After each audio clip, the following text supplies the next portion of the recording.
Medicine और physics के Nobel prize के अनाउंसमेंट के बाद हम देखते हैं कि the Nobel prize in chemistry 2023 को आज अनाउंस किया गया। Hello friends, welcome to crazy G K trick. Friends, आज के इस वीडियो में हम बात करेंगे नोबेल प्राइज़ इन केमिस्ट्री के बारे में। अभी तक हमने देखा है कि मेडिसिन और फिजिक्स के नोबेल प्राइज़ को अनाउंस किया जा चुका है। 2023 में मेडिसिन का नोबेल प्राइज़ कैटलिन कैरियोके और ड्यू वेस्टमैन को मिला है। इसके बाद हम देखते हैं कि फिजिक्स के नोबेल प्राइज़ को अनाउंस किया गया और इस साल फिजिक्स का नोबेल प्राइज़ 3 लोगों को मिला है, पियरे एगोस्टिनी, फ्रैंक करोज और एनी एल हुरियर को। और आज हम देखते हैं कि केमिस्ट्री के नोबेल प्राइज़ को अनाउंस किया गया है। तो फ्रेंड्स, आज के इस वीडियो में हम केमिस्ट्री के नोबेल प्राइज़ के बारे में बात करेंगे। आखिरकार ऐसी कौन सी डिस्कवरी है जिसके लिए इस साल का नोबेल इन तीनों को दिया गया, इसको हम डिस्कस करेंगे। उसके बाद हम केमिस्ट्री के नोबेल प्राइज़ की ब्रीफ हिस्ट्री को डिस्कस करेंगे और लास्ट में फ्रेंड्स हम एक MCQ सेशन भी सॉल्व करेंगे। तो आइए शुरू करते हैं आज का सेशन और देखते हैं कि the Nobel prize in chemistry 2023 किसको दिया गया है। 2023 में केमिस्ट्री का नोबेल 3 लोगों को दिया गया है, मुंजी जी बेवेंडी, लुइस ई ब्रूस, एलेक्सी आई इकमोव। फ्रेंड्स, ये वो तीनों हैं जिनको इस साल केमिस्ट्री के नोबेल प्राइज़ से सम्मानित किया गया है। ये तीनों ही USA से आते हैं, इस पॉइंट को भी नोट करिएगा। और यहाँ पर इनको 2023 का केमिस्ट्री का Nobel prize for the discovery and synthesis of quantum dots के लिए दिया गया है, इस पॉइंट को भी नोट करिएगा। तो फ्रेंड्स, आइए अब हम समझते हैं कि आखिरकार ये क्वांटम डॉट्स क्या होते हैं, इनकी डिस्कवरी कैसे हुई और क्या सिंथेसिस है, क्या इनका एप्लीकेशंस होता है, किस तरह से इनको यूज़ किया जाता है और क्या रिसर्च इन्होंने की थी जिसके लिए यहाँ पर इनको ये नोबेल प्राइज़ से सम्मानित किया गया। यहाँ पर 2023 का जो केमिस्ट्री में नोबेल प्राइज़ दिया गया है वो दिया गया है discovery and development of quantum dots के लिए। अब आती है बात कि क्वांटम डॉट्स क्या होते हैं। क्वांटम डॉट्स को हम समझें इससे पहले हमको नैनो पार्टिकल्स को समझना पड़ेगा। देखो, नैनो पार्टिकल्स वो पार्टिकल्स होते हैं जिनका साइज़ बहुत छोटा होता है। कितना छोटा, तो उसको हम इस हिसाब से समझ सकते हैं कि अगर हम 1 मीटर के कपड़े के 100 करोड़ बराबर टुकड़े करें तो जो उसमें से एक टुकड़ा है वो बेसिकली 1 नैनोमीटर है। तो यहाँ पर जो पार्टिकल्स इतने छोटे होते हैं उनको हम नैनो पार्टिकल्स बोलते हैं। और यहाँ पर हम जो क्वांटम डॉट्स की बात कर रहे हैं वो बेसिकली सेमीकंडक्टर मटेरियल्स के नैनो पार्टिकल्स होते हैं जिनका डायामीटर 2 से 10 नैनोमीटर होता है। इनकी पहली बार डिस्कवरी 1980 में की गई थी, इस पॉइंट को भी नोट करिएगा। तो ये तो हुई बात नैनो पार्टिकल्स की और क्वांटम डॉट्स की। अब आती है बात कि यहाँ पर जो इस साल का नोबेल प्राइज़ मिला है उसके अंतर्गत हमको क्या रिसर्च देखने को मिलती है, आइए उसको समझ लेते हैं। हमने जब स्कूल में केमिस्ट्री पढ़ी थी तो वहाँ पर हम ये चीज़ पढ़ते थे कि जो एलिमेंट्स होते हैं, जो एटम्स होते हैं, उनकी जो प्रॉपर्टी होती है वो इस पर डिपेंड करती है कि कितने इलेक्ट्रॉन्स उनके पास हैं। जिसके पास जितने इलेक्ट्रॉन्स होते थे उस हिसाब से उसका न्यूक्लियस और उसकी प्रॉपर्टीज़ हम डिफाइन कर सकते थे।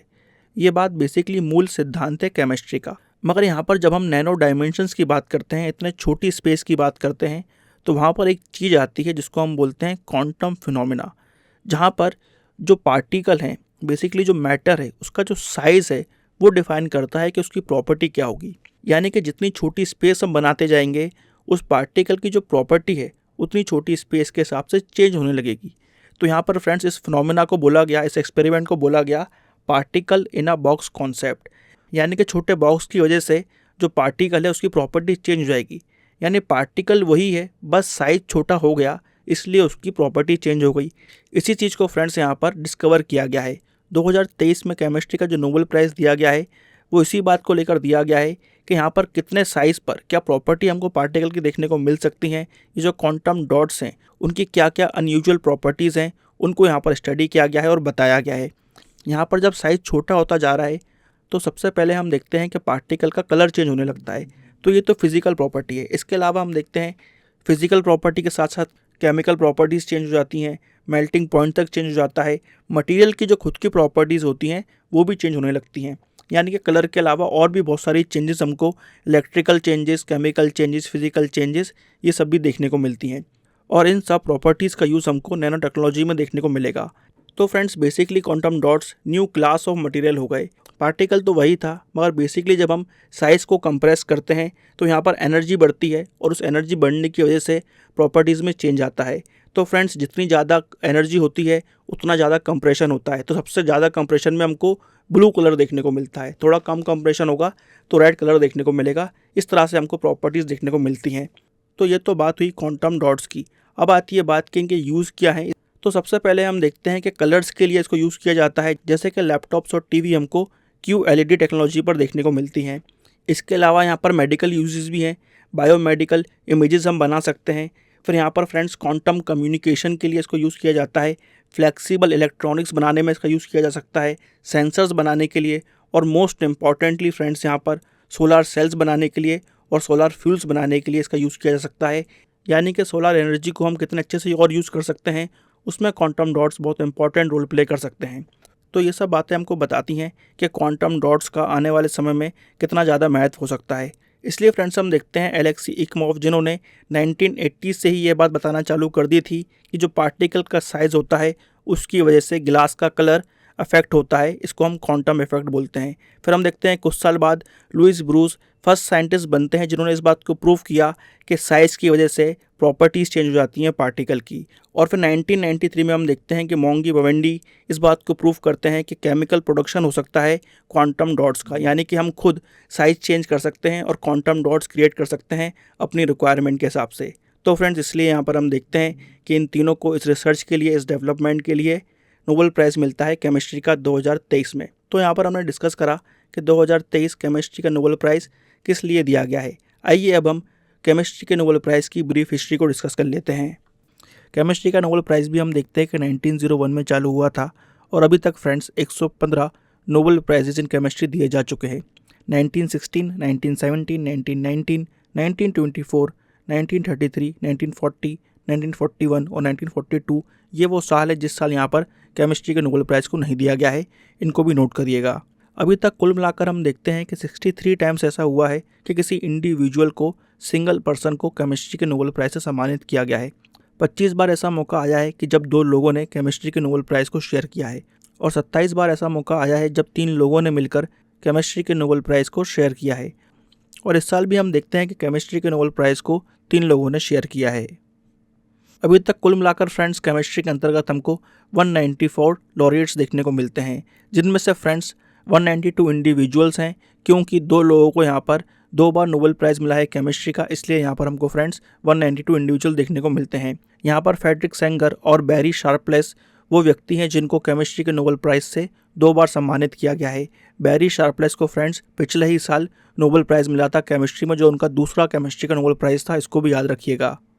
अगर यहाँ पर हम बात करें कि सबसे कम उम्र में किसको केमिस्ट्री का नोबेल प्राइज़ से सम्मानित किया गया, तो फ्रेंड्स 35 वर्षीय फ्रेडरिक जूलियट को 1935 में उनकी पत्नी आयरीन जूलियट क्यूरी के साथ केमिस्ट्री के नोबेल प्राइज़ से सम्मानित किया गया था। यहाँ पर फ्रेडरिक जूलियट की जो वाइफ हैं आयरीन जूलियट क्यूरी, वो फ्रेंड्स मैरी क्यूरी जिनको फिजिक्स और केमिस्ट्री का नोबेल प्राइज़ मिला है, उनकी बेटी हैं। इस पॉइंट को भी नोट करिएगा। क्यूरी फैमिली फ्रेंड्स नोबेल पुरस्कारों में सबसे सफल फैमिली है, इस पॉइंट को भी नोट करिएगा, जिसको हम आगे कभी डिस्कस करेंगे। आइए अब हम देखते हैं कि सबसे उम्रदराज व्यक्ति कौन है जिनको केमिस्ट्री के नोबेल प्राइज़ से सम्मानित किया गया है। तो फ्रेंड्स जॉन बी गुडइनफ ऐसे व्यक्ति हैं जिनको 97 की उम्र में नोबेल प्राइज़ से सम्मानित किया गया था। उनको ये नोबेल प्राइज़ 2019 में मिला था और यहाँ पर वो केमिस्ट्री में तो सबसे ओल्डेस्ट नोबेल प्राइज़ विजेता हैं ही। इसके साथ फ्रेंड्स अगर हम हर कैटेगरी को मिलाकर देखें तो भी वो सबसे ओल्डेस्ट नोबेल प्राइज़ विजेता हैं, इस पॉइंट को भी नोट करिएगा। नेक्स्ट हम देखते हैं कि केमिस्ट्री का नोबेल कितनी महिलाओं को मिला है। तो फ्रेंड्स अभी तक 8 महिलाओं को केमिस्ट्री के नोबेल प्राइज़ से सम्मानित किया गया है। पहले नंबर पर आती हैं 1911 में मैरी क्यूरी और लास्ट हम देखते हैं 2022 में कैरोलिन आर बर्टोजी को केमिस्ट्री के नोबेल प्राइज़ से सम्मानित किया गया था। तो कुल मिलाकर यहाँ पर 8 महिलाओं ने केमिस्ट्री के नोबेल प्राइज़ को अपने नाम किया है। आइए फ्रेंड्स अब हम बात करते हैं कि जो केमिस्ट्री के नोबेल लॉरिएट्स हैं उनमें से कितनों को मल्टीपल बार यानी कि 1 से अधिक बार नोबेल प्राइज़ से सम्मानित किया गया है। तो मैरी क्यूरी को फ्रेंड्स हम जानते हैं कि उनको फिजिक्स और केमिस्ट्री दोनों के नोबेल प्राइज़ से सम्मानित किया गया है। इसके बाद फ्रेंड्स हम देखते हैं लिनस पॉलिन, जिनको केमिस्ट्री के साथ साथ पीस के नोबेल प्राइज़ से भी सम्मानित किया गया है। उनको केमिस्ट्री का नोबेल प्राइज़ मिला था 1954 में और पीस का मिला था 1962 में। इसके बाद फ्रेंड्स हमने बात करी थी फ्रेडरिक सेंगर की, जिनको केमिस्ट्री का पहला नोबेल मिला 1958 में और दूसरा नोबेल मिला 1980 में। फिर फ्रेंड्स हमने देखा बैरी शार्पलेस को, जिनको केमिस्ट्री का पहला नोबेल मिला था 2001 में और दूसरा नोबेल मिला है 2022 में। आइए फ्रेंड्स अब हम देखते हैं कि 2022 में किन को केमिस्ट्री के नोबेल प्राइज़ से सम्मानित किया गया था। तो फ्रेंड्स 2022 में भी हम देखते हैं कि 3 लोगों को केमिस्ट्री के नोबेल प्राइज़ से सम्मानित किया गया था। कैरोलिन आर बर्टोजी, मॉन्टेन मेंडल और के बैरी शार्पलेस को 2022 में केमिस्ट्री के नोबेल प्राइज़ से सम्मानित किया गया था। तो फ्रेंड्स यहाँ पर हमने केमिस्ट्री के नोबेल प्राइज़ की ब्रीफ हिस्ट्री को डिस्कस कर लिया है। अब समय है MCQ सेशन का। आइए एक एक करके अब हम इंपॉर्टेंट MCQs को सॉल्व कर लेते हैं। निम्नलिखित में से किसे केमिस्ट्री में 2 बार नोबेल पुरस्कार मिल चुका है? तो फ्रेंड्स यहाँ पर सही आंसर हो जाएगा ए, फ्रेडरिक सेंगर और बैरी शार्पलेस को केमिस्ट्री में 2 बार नोबेल प्राइज़ मिल चुका है। फ्रेडरिक सेंगर को 1958 और 1980 में नोबेल प्राइज़ मिला था केमिस्ट्री का। बैरी शार्पलेस को 2001 और 2022 में केमिस्ट्री के अंतर्गत नोबेल प्राइज़ दिया गया था। अगला क्वेश्चन है, अभी तक कितनी महिलाओं को केमिस्ट्री के नोबेल पुरस्कार से सम्मानित किया गया है? तो फ्रेंड्स अभी तक 8 महिलाओं को केमिस्ट्री के नोबेल प्राइज़ से सम्मानित किया गया है। पहली महिला यहाँ पर है मैरी क्यूरी और 2022 में कैरोलिन आर बर्टोजी को नोबेल प्राइज़ दिया गया था। वो 8वीं महिला है जिनको केमिस्ट्री का नोबेल प्राइज़ मिला है। नेक्स्ट क्वेश्चन है, निम्नलिखित में से किस महिला को 2 बार नोबेल पुरस्कार मिल चुका है? तो फ्रेंड्स यहाँ पर मैरी क्यूरी को 2 बार नोबेल पुरस्कार से सम्मानित किया गया है। 1903 में फिजिक्स, केमिस्ट्री का नोबेल प्राइज़ उनको रेडियम और पोलोनियम एलिमेंट्स की डिस्कवरी के लिए मिला था, और फिजिक्स का नोबेल प्राइज़ जो उनको सबसे पहले मिला था 1903 में, वो बेसिकली उनको रेडिएशन की रिसर्च के लिए मिला था। तो इन पॉइंट्स को भी जरूर याद रखिएगा। चलिए देखते हैं नेक्स्ट क्वेश्चन, केमिस्ट्री का पहला नोबेल प्राइज़ किसे दिया गया था? सबसे पहले केमिस्ट्री का नोबेल पुरस्कार 1901 में दिया गया था, और यहाँ पर जैकोबस वैन हॉफ पहले व्यक्ति बनते हैं जिनको केमिस्ट्री के नोबेल पुरस्कार से सम्मानित किया गया था। आइए देखते हैं नेक्स्ट क्वेश्चन, निम्नलिखित में से किस भारतीय को केमिस्ट्री का नोबेल पुरस्कार मिला है?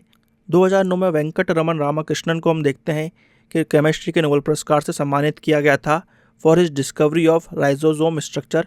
इस पॉइंट को भी नोट करिएगा। तो यहाँ पर सही आंसर हो जाएगा बी, वेंकट रमन रामाकृष्णन।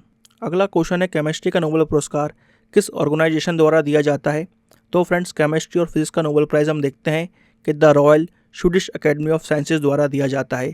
तो यहाँ पर सही आंसर हो जाएगा ए। नेक्स्ट क्वेश्चन है, साल 2023 में केमिस्ट्री के नोबेल पुरस्कार से किसे सम्मानित किया गया है? तो फ्रेंड्स इसका आंसर आपको मुझे कमेंट बॉक्स में देना है, इसको हमने डिस्कस कर ही लिया है। चलिए अब देखते हैं आज का last question, who is the youngest winner of Nobel prize in chemistry? Chemistry में नोबेल पुरस्कार पाने वाले सबसे कम उम्र के व्यक्ति कौन है? 35 वर्ष की उम्र में फ्रेडरिक जोलियट को केमिस्ट्री के नोबेल पुरस्कार से सम्मानित किया गया था। इनको यह पुरस्कार 1935 में मिला था, और उनके साथ उनकी पत्नी आयरिन जूलियट क्यूरी को भी केमिस्ट्री का नोबेल पुरस्कार दिया गया था। इस पॉइंट को भी नोट करिएगा। तो फ्रेंड्स यहाँ पर सही आंसर हो जाएगा बी, फ्रेडरिक जूलियट।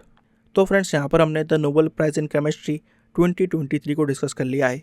यहाँ पर हमने ये भी डिस्कस करा कि किस डिस्कवरी के लिए ये पुरस्कार दिया गया था, ब्रीफ हिस्ट्री डिस्कस करी, और लास्ट में फ्रेंड्स हमने इंपॉर्टेंट MCQs को भी सॉल्व कर लिया है। आई होप आपको ये वीडियो इन्फॉर्मेटिव लगा होगा। ऐसे ही और वीडियोस देखने के लिए फ्रेंड्स इस वीडियो को लाइक करना और शेयर करना ना भूलें, और अगर आपने अभी तक हमारे चैनल को सब्सक्राइब नहीं करा है तो हमारे चैनल को सब्सक्राइब जरूर करें। मिलेंगे फ्रेंड्स नेक्स्ट वीडियो में, जब तक के लिए friends bye bye and take care.